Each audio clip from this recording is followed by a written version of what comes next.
থেকে ভাইয়া অ্যালগরিদমও করা যায়। অ্যালগরিদম হচ্ছে এই যে ফ্লো চার্ট, এই ফ্লো চার্ট থেকে জাস্ট তুমি ধাপ ধাপ স্টেপ বাই স্টেপ আগে দেখবা। তোমরা যারা ধারার ফ্লো চার্ট পাও না ভাইয়া, ধৈর্য সহকারে আজকের ভিডিওটা দেখো। আজকের ভিডিও দেখার পর তোমার ধারার একটা বিন্দুমাত্র ফ্লো চার্ট নিয়ে তোমার প্রবলেম হবে না।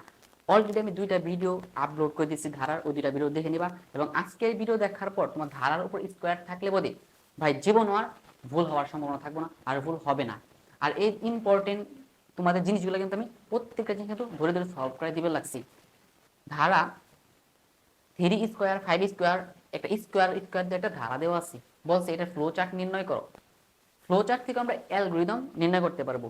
এখন আমরা এইটার ফ্লো চার্ট আর অ্যালগরিদম নির্ণয় করে দেখাবো। সো এখন আমরা শুরু করি। এখানে যে প্রতীকগুলো দেখতে পাচ্ছ, এই প্রত্যেকটা প্রতীকের কাজ কি আমি দেখাই দিছি আগের ভিডিওতে।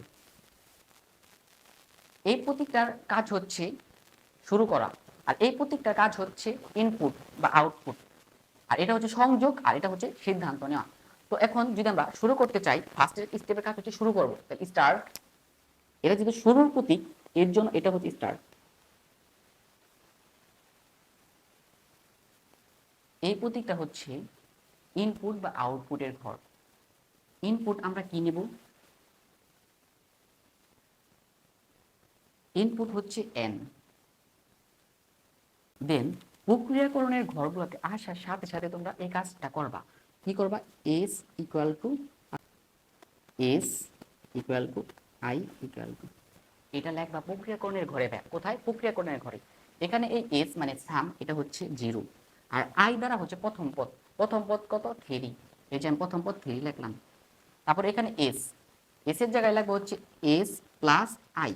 বাট এখানে দেখো প্রথম পদ হচ্ছে আই দ্বারা প্রকাশ করে, প্রথম পদের উপরে যদি স্কোয়ার থাকে তাহলে কি দিবা? এখানে আরেকটা আই গুণ দিয়ে দিবা, গুণন আই।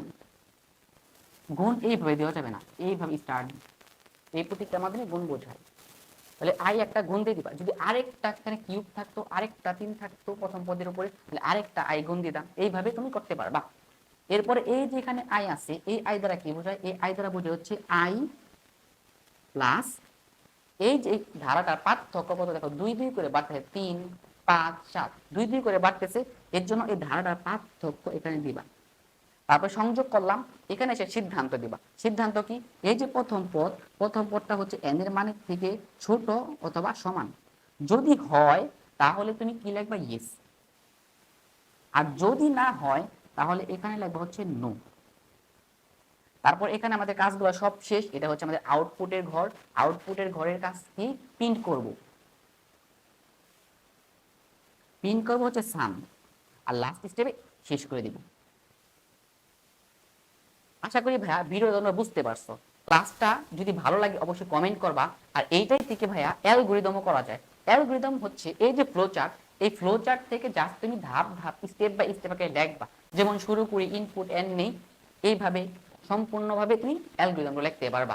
অ্যালগরিদমের যে জিনিসটা ওটা আমি তোমাদের পরবর্তী ভিডিওগুলোতে দেখাই দেবো। কারণ এখন তুই আমাদের বৃত্তের ক্ষেত্রফল নির্ণয়, ফারেনহাইট, সেলসিয়াস স্কেল, প্রত্যেকটার জিনিস বাকি আছে, প্রত্যেকটা দেখাই দেবো। ঠিক আছে?